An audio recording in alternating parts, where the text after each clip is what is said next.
Esa ave es el engañador, la sombra del engañador.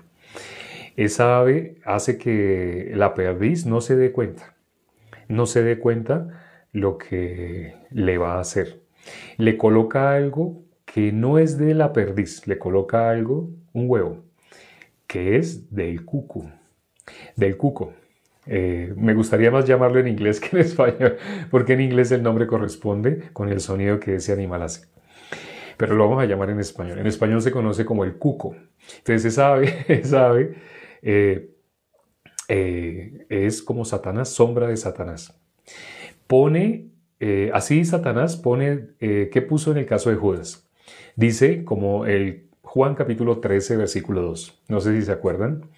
Dice, Juan 13, 2, dice, Satanás, como Satanás ya había puesto en el corazón de Judas que le entregase. Satanás pone en el corazón de nosotros, sin que nos demos cuenta. ¿Por qué Satanás puede colocar cosas en nuestro corazón? Ayer lo consideramos. Porque el corazón de nosotros es engañoso y perverso. Por eso Satanás puede poner cosas. Satanás es el engañador, pero ¿dónde engaña? Judas se dio cuenta que eso que él tenía como una gran idea, a él le pareció genial. Él tenía una idea que le parecía fabulosa, así. Inclusive habrá pensado, Jesús va a estar orgulloso de mí por lo que le vamos a hacer a estos fariseos. Por fin nos vamos a librar de nuestros enemigos. ¿Qué pensamiento le habrán llegado para que él haya hecho lo que hizo? Le habrán llegado pensamientos filtrados por la ciencia del bien y del mal, por su propio corazón. Al ser filtrado de esta manera, Judas no se pudo dar cuenta, Satanás lo había engañado. ¿Qué cosa dice aquí el versículo que consideramos el día de hoy, el versículo 15? Habla primero de la sanguijuela, tiene 2 hijas que no se sacian. ¿Qué dice? Dame, dame, dame. En Proverbios, en Eclesiastés, ya casi pasamos a Eclesiastés. En Eclesiastés, y lo vamos a leer, todos los ríos van al mar y el mar no se llena. Así es el corazón de nosotros. ¿Quién es el que está colocando cosas en el corazón de nosotros? Satanás. En el momento que Satanás nos hizo comer del árbol de la ciencia del bien y del mal, en Adán todos comimos ese árbol de la ciencia del bien y del mal. Todos quedamos con ese virus. Todos quedamos con una aplicación, por decirlo de alguna manera. Ahora que tenemos celulares, podemos comparar con un celular. Todos quedamos con una aplicación por defecto, una aplicación de fábrica. Hay celulares, así los celulares cuando uno los compra y recién los prende, ellos tienen unas aplicaciones por defecto. Son unas aplicaciones que el fabricante ya puso. Entonces, en este caso, ¿quién fue el que tomó control de nosotros? Satanás. Cuando dice la Biblia que por cuanto todos pecaron están destituidos de la gloria de Dios, ¿qué cosa le dio entrada a Satanás? A toda la humanidad, al corazón de la humanidad. El pecado. La palabra que menos se menciona en las que se conocen como iglesias, pero que no son iglesias. La palabra pecado. Cuando le preguntamos a las personas si son salvas, dice, claro, sí, Jesús me redimió, Jesús me salvó, Él dio hasta la última gota de su sangre por mí, Él me limpió con su sangre, me hizo limpio, Él me hizo así, nación santa, pueblo adquirido, real sacerdocio. Así las personas se expresan cuando uno los oye. Hay una palabra que no mencionan, solo hay una palabra que no mencionan. ¿Se pueden dar cuenta que están engañados? No se pueden dar cuenta que están engañados. Ahora, no estoy diciendo que lo que están diciendo es falso, no, están diciendo es cierto. Jesús fue el que nos salvó, con su sangre nos redimió, Jesús nos purificó, Él derramó hasta su última gota de sangre por nosotros para lavarnos. Todo eso es cierto si se completa con la palabra que ellos no mencionan. ¿Qué palabra no mencionan? No sé si sepan qué palabra no mencionan. Que nos salvó del pecado. No mencionan esa palabra, no mencionan la palabra pecado, no la mencionan. Hablen con personas, familiares suyos que ellos creen ser cristianos y notarán cómo van a decir así cosas muy lindas, cosas muy hermosas, pero nunca mencionan la palabra pecado. Si la mencionan es porque ustedes los inducen a que ellos la mencionen. Pero ustedes traten, ojalá pongan a grabar su celular cuando hablen así con su familiar y pónganlo a que él diga y diga y diga. No le mencionen ustedes la palabra pecado. Esperen a ver en qué momento él la va a mencionar y se van a dar cuenta que no la menciona. Va a hablar muchas cosas lindas, pero ustedes estén atentos cuándo va a mencionar de qué nos salvó, cuándo va a mencionar de qué nos lavó, cuándo va a mencionar qué fue lo que cargó. No lo mencionan. Solamente hay una palabra. Por no tener esa palabra, todo lo que han dicho ya está corrompido, porque están pensando en un Jesús diferente. Dicen Jesús me lavó, me salvó, me santificó, así dicen cosas así, pero nunca dicen la palabra pecado. Bueno, realmente no dicen que los santificó, porque cuando les preguntamos si son santos, dicen, no, nadie es santo. No dicen que los santificó, no dicen que los perfeccionó, no dicen que los justificó, no dicen eso. Pero dicen otras cosas. Si pudieran decir, si dijeran alguna de esas, que nos santificó, que nos justificó, que nos hizo perfectos, si tuvieran que decir alguna de esas, tendrían que mencionar el pecado. Lo que separó al hombre de Dios es el pecado. ¿Qué cosa entonces no se sacia? Lo del cuco, el ejemplo que pusimos del cuco, no sé si ustedes se acuerdan, ese cuco, ese pensamiento que fue implantado, ese huevo que pone el cuco es como el pensamiento. Lo dice Jeremías, quien quiera ver ese versículo, está en Jeremías capítulo 17, versículo 11. Como la perdiz que cubre lo que no puso. Así es el insensato, que amontona riquezas, en la mitad de sus días las dejará y en su postrimería será insensato. Así dice ese versículo. ¿Qué es la perdiz? El ser humano, esa perdiz que habla ese versículo está hablando de toda la humanidad. Sin darnos cuenta, hay cosas que Satanás ha puesto en el corazón de nosotros. Sin darnos cuenta. Las personas, ¿por qué no pueden recibir la salvación? ¿Por qué les es tan difícil recibir la salvación? Sí, es muy sencillo, solamente es creer que Jesús quitó el pecado del mundo. Está escrito en la Biblia. Pero ¿por qué les es tan difícil poder recibir que Jesús quitó el pecado del mundo? Que Jesús efectuó la purificación de nuestros pecados. ¿Por qué es tan difícil? Está escrito en la Biblia, ellos lo pueden leer, pero aunque lo leen, dicen lo contrario. Bueno, sí, está bien, Jesús efectuó la purificación de nuestros pecados, pero yo soy pecador. No se dan cuenta, pero hacia allá van. O sea, aunque uno les haga leer el versículo, Jesús efectuó la purificación de nuestros pecados, dicen, sí, Jesús efectuó, Jesús, sí, ¿qué? Entonces, sí, o sea que Jesús hizo eso. ¿Eso qué? Dilo, pronúncialo, lee el versículo. Pues que Jesús efectuó la purificación de nuestros pecados, y hablan una cosa, otra, ¿y sabe qué resultan diciendo 5 minutos después? Todos somos pecadores. O sea, juntando lo que hay en el corazón de ellos, comparándolo con lo que está en la Biblia, Jesús efectuó la purificación de nuestros pecados, pero nosotros somos pecadores. ¿Qué están diciendo? Resumiendo, Jesús no pudo hacer eso. Jesús no lo hizo. ¿Cuál es la blasfemia contra el Espíritu Santo? Esa es la blasfemia contra el Espíritu Santo. Decir que Jesús fracasó. ¿Jesús a qué vino? A quitar el pecado del mundo. ¿Lo hizo o no lo hizo? Sí. ¿Jesús fracasó? No, Jesús no fracasó. Entonces, ¿tú por qué dices que eres pecador? No han reflexionado sobre ese pequeño detalle. Satanás, así como no se sacia, él constantemente coloca todos los días cosas en el corazón de nosotros. Cosas para, si alguien está predicando el Evangelio y esa persona no tiene constancia, si la persona tiene más grande en su corazón la palabra de Dios, esa persona no puede ser engañada por el diablo.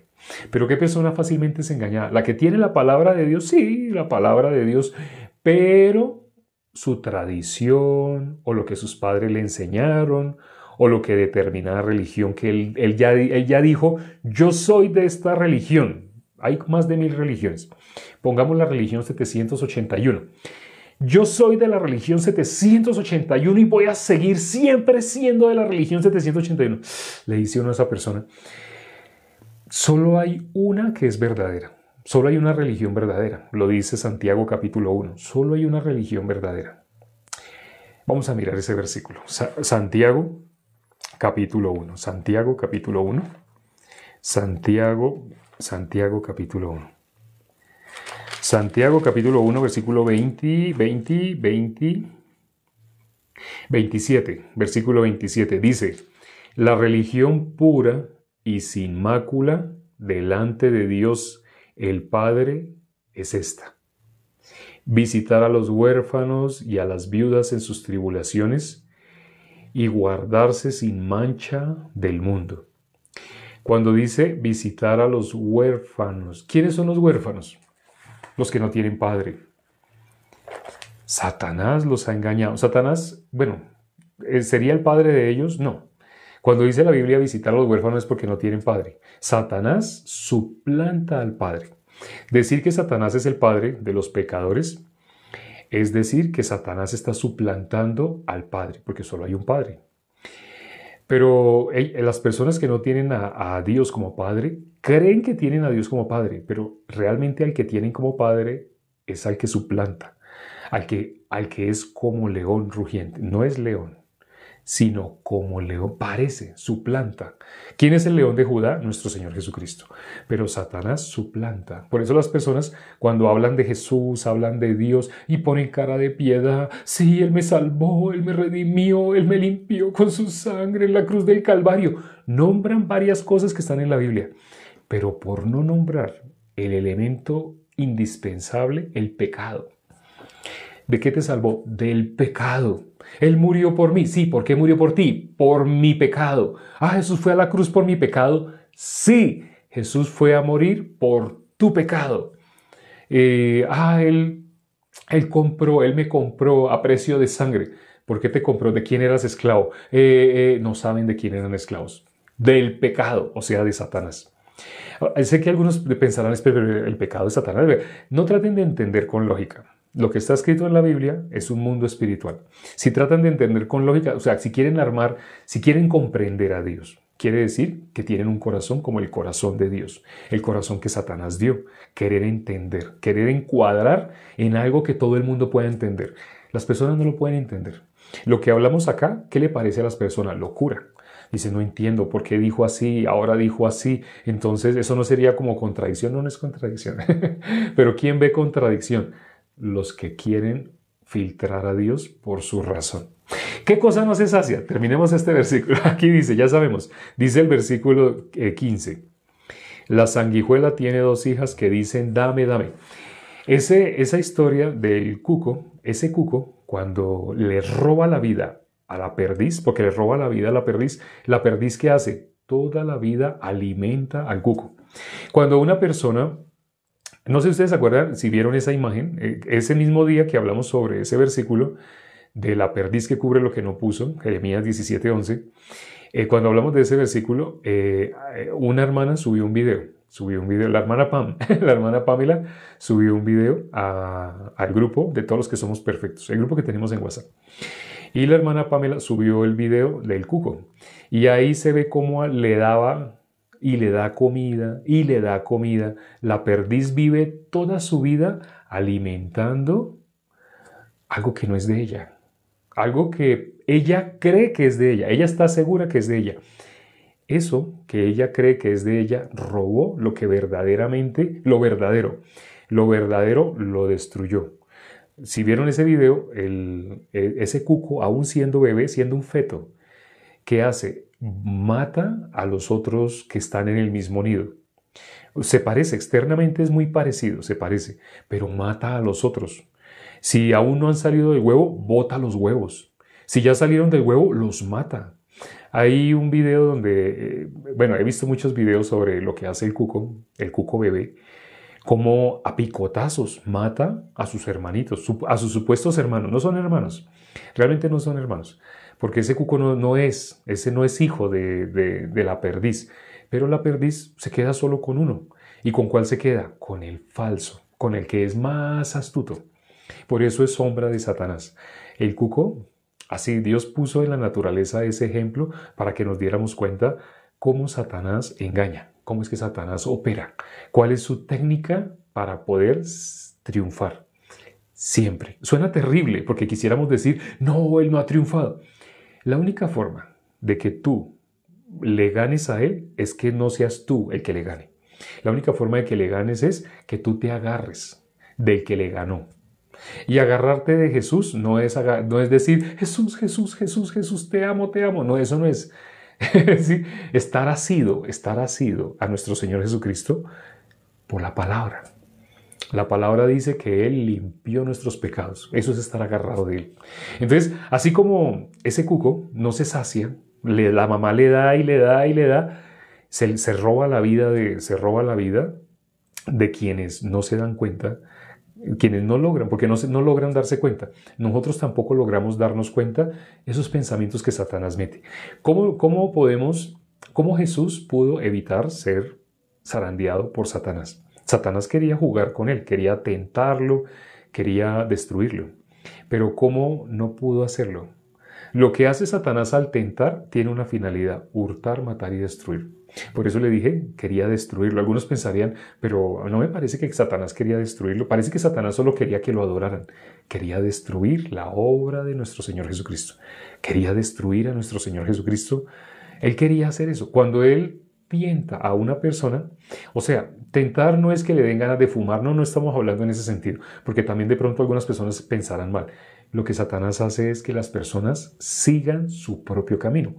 Eso es lo único que quiere. Eso es como Él hurta, mata y destruye, haciendo que tú sigas tu propio camino. Por eso en la Biblia dice, Isaías 55:7, que dejemos toda la humanidad, todos quienes, los que estábamos destituidos de la gloria de Dios, que dejemos nuestro camino, que dejemos nuestro pensamiento. Es algo así como decirle a esa ave, a esa perdiz, no vuelva más al nido, ya, no, deja el nido, ya, deja ese nido, no vuelvas más allá. Ay, pero mi hijito, pero se va a morir mi hijito. Escuche, la palabra dice, no vuelvas al nido, ese nido no es tuyo. Ay, no, pero yo no puedo estar ahí tan malo. No. Entonces, Satanás, con argumentos lógicos, entendibles, hace que las personas no puedan recibir la palabra. Porque ¿qué dice la Biblia? De a todos los que le recibieren, a los que creen en su nombre, les dio la potestad de ser hechos hijos de Dios. Por eso no se sacia. Satanás está constantemente alimentando el corazón de nosotros. ¿Con qué? Con la mentira. Por eso dice la Biblia, todo hombre que es mentiroso, Romanos 3:4, todo hombre que es mentiroso. ¿Qué más dice este versículo? Dice este versículo, 3 cosas hay que nunca se sacian, aún la cuarta nunca dice basta. Aquí, no sé si respondieron a la pregunta que hice al principio, pero al principio, Jeremías, que por favor me ayudan. Así, Jeremías Fondanis. Jeremías capítulo 17, versículo 11. Como la perdiz que cubre lo que no puso. Ya, así. Entonces, aquí yo les pregunté al principio que si se dieron cuenta qué cosa se repitió 5 veces. A medida que iba leyendo, descubrí eso. Yo pensé, se repitió 3 veces. Cuando se repitió 3 veces, me sorprendí. Porque iba leyendo, 3 veces se repitió. Pero después, se repite 4 veces. Y cuando pasé a la otra página acá, se repite 5 veces. ¿Qué cosa se repite? El número 4. No sé si se dieron cuenta. El número 4 se repite 5 veces. 5 veces se repite el número 4. O sea, dice 3 cosas así, aún 4. Son 4. Hace grupos de 4. ¿Cuántos grupos hace? 5 grupos de 4. Se repite. En ese capítulo sí que se repite. Ahora, el número 4. ¿Alguien sabe bíblicamente qué significa el número 4? Hago esta pregunta. ¿Alguien sabe qué significa? En la Biblia los números tienen un significado. El 1, el 2, el 3, el 4, el 5, el 6, el 7, el 8, el 9. Ya los hemos explicado, hoy no los alcanzamos a explicar, pero hacemos la pregunta porque sé que hay hermanos que han estado atentos o que han visto desde Génesis capítulo 1, versículo 1. ¿Qué representa el número 4? Aquí escribieron algo, pero no digo pues para que no, porque cuando uno lee lo que alguien escribió, todos empiezan a repetir lo mismo. ¿Qué representa el número 4? El número 4. Aquí no han escrito. Hay 2 dispositivos. 40 años en el desierto. Ya se acercó. La hermana Carla se acercó. 40 años en el desierto.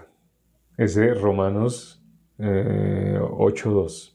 Vamos a leer ese versículo rápidamente ya para terminar. Romanos 8:2. Deuteronomio, qué pena. Romanos no. Deuteronomio capítulo 8, versículo 2. ¿Qué dice ese versículo? 8:2. Dice, Te acordarás de todo el camino por donde te ha traído Jehová tu Dios estos 40 años en el desierto, para afligirte, para probarte, para saber lo que había en tu corazón, si habías de guardar o no sus mandamientos. La aflicción, la aflicción. ¿Es mala la aflicción o es buena? ¿Qué pasó con todos los que hemos recibido la salvación? Pasamos por un desierto. Dios nos permitió pasar por un desierto, nos permitió la aflicción. ¿Y para qué nos permitió la aflicción? Para tener misericordia de nosotros. Las personas que están viviendo felices en su camino, esas personas no necesitan la bendición, porque ellos, ¿cuál es la bendición de ellos? Sus bienes. ¿Qué le dijo Jesús a ese rico que estaba en el infierno? Tú tuviste tus bienes en tu vida y él allá males. Ahora él acá es consolado para toda la eternidad y tú para toda la eternidad vas a ser atormentado. No sé si se acuerdan esa parte. Así, entonces, las personas que tienen su vida como la quieren y todo les sale bien, en la Biblia dice, esas personas no han experimentado lo que necesitan experimentar para poder ser salvos. No han experimentado la aflicción. Entonces, ¿es malo? No, no es malo. La aflicción, la prueba, el sufrimiento, el dolor. Estamos describiendo la vida de los apóstoles. Estamos describiendo la vida del justo. Jesús dijo, en este mundo tendréis aflicción. ¿Por qué nos vamos a afligir? Porque cuando compartimos el Evangelio vemos cómo las personas rechazan a nuestro Señor Jesucristo. Cuando compartimos el Evangelio no nos está rechazando a nosotros. Cuando se alejan de nosotros no es que nos estén haciendo un mal. Las personas piensan en modo natural que si no van a la iglesia, entonces como que la iglesia va a sufrir. No se dan cuenta. Cuando se alejan de la iglesia, esa persona se está alejando de la gracia. Jesús dijo, separado de mí, nada podéis hacer. Donde hay dos o más reunidos en mi nombre, ahí estoy yo en medio de ellos. La comunión. Cuando miramos 1 Juan capítulo 1, versículo 5, ¿qué cosa es importante para Dios? La comunión. El Salmo 133, versículo 1, cuán hermoso es habitar los hermanos juntos en armonía. La comunión. Satanás a la persona que todavía confía en sí mismo, Satanás le sigue poniendo cosas en su corazón. Aún siendo salvo, le pone cosas en su corazón para que esa persona confíe en sí mismo y no tenga que hacer preguntas. Llega el momento que ya no hace preguntas, sino todo empieza a tener sentido para esa persona, lejos de nuestro Señor Jesucristo. Suena loco, ¿no? Pero eso logra ser con justos, aún con justos de esa manera. La finalidad de Él es hurtar, matar y destruir. Él quiere que la persona crea que anunciar el Evangelio es transmitir la teoría. No sirve. Si el Espíritu de Dios no es el que coloca el sello, no sirve que esa persona hable la teoría, como si por mencionar la teoría del Evangelio alguien pudiera ser salvo. Dios a quien respalda, a la persona que tiembla ante su palabra, busca la respuesta en la palabra y cuando la ve no hace caso omiso. No la persona que se queda con algo de la palabra, omite otra cosa, omite algo. Por eso el versículo que leímos sobre guardar los mandamientos. A ética leímos, ¿no? Es este versículo que está en Deuteronomio capítulo 8, versículo 2. Te acordarás de todo el camino por donde te ha traído Jehová tu Dios estos 40 años en el desierto, para afligirte, para probarte, para saber lo que había en tu corazón, si habías de guardar o no sus mandamientos. Ciertamente, el número 4 habla de los 4 evangelios también. En los 4 evangelios, ¿qué se muestra? El padecimiento, el sufrimiento que nuestro Señor Jesucristo tuvo que pasar por nosotros. Entonces, sí, quienes escribieron los 4 evangelios, también, sí, los 4 evangelios. Ahí que se narra la paga del pecado. ¿Qué podemos ver en detalle en los 4 evangelios? Son 4, ¿no? Cuando miramos Ezequiel, capítulo 1, versículo 10, ahí se habla de los seres vivientes, del ser viviente, que tenía 4 caras. La de hombre, de buey, así, de ciervo y de quién, y de águila. ¿Por qué esas 4 caras? Los 4 evangelios. Ya esto lo hemos explicado también en detalle en varios en vivos. Aquí pues ya nos tocó resumir, pero los 4 evangelios detallan la obra de nuestro Señor Jesucristo. ¿Fue una obra de triunfo? Sí, fue una obra de triunfo. ¿Pero qué hubo? Sufrimiento en esta carne. Y dijo el apóstol Pablo, sed imitadores de mí, así como yo de Cristo. ¿Qué hizo nuestro Señor Jesucristo? Padeció aflicción. Cuando tú compartes el Evangelio, tú vas a sentir un gozo cada que alguien recibe la salvación.